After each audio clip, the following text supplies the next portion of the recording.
ఇది ప్రభుత్వంతో కోఆర్డినేట్ చేసుకొని చేస్తున్న కార్యక్రమం కాబట్టి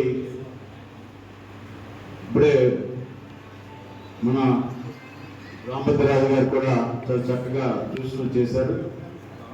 ఈ ప్రాంతంలో రైతాంగం చాలా విషయాల మీద అవగాహన పెంచుకోవాల్సిన అవసరం ఉంది. ఈ మెట్ట ప్రాంతం జగ్గంపేట, పెద్దాపురం, పిఠాపురం, పత్తిపాడు, తుని ఏరియాల్లో దాదాపుగా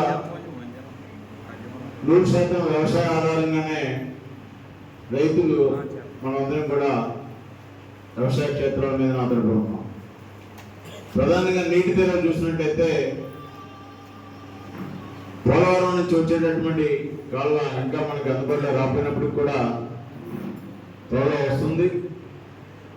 ఏలేరు, సుబ్బారెడ్డి సాగర్, చంద్రబాబు సాగర్, తాండవ నది, పంపా నది మన మధ్యలో ఉండేటటువంటి వ్యవసాయానికి నీటి తీరు అందించేటటువంటి ప్రధానమైనటువంటి నీటి వ్యవస్థ. మనకు పండేటటువంటి పంటలు చూసినట్టయితే ఒక పక్క ప్రధానంగా వరి, రెండోది ఈ పెద్దాపురం అసెంబ్లీలో పూర్వం నుంచి దుంప బాగా పండిస్తారు. దుంప పండించి ఆ దుంప ఆధారంగా సగ్గుబియ్యం తయారు చేసే ఇండస్ట్రీ నాకు తెలిసి ఈ కోస్తా జిల్లాలలో ఇక్కడే పెద్ద ఇండస్ట్రీ ఉండేది. కానీ ఇవాళ రాను అది మరుగున పడుతున్నటువంటి పరిస్థితి, ఆ దుంప వ్యవసాయం కూడా తగ్గించేటువంటి పరిస్థితి.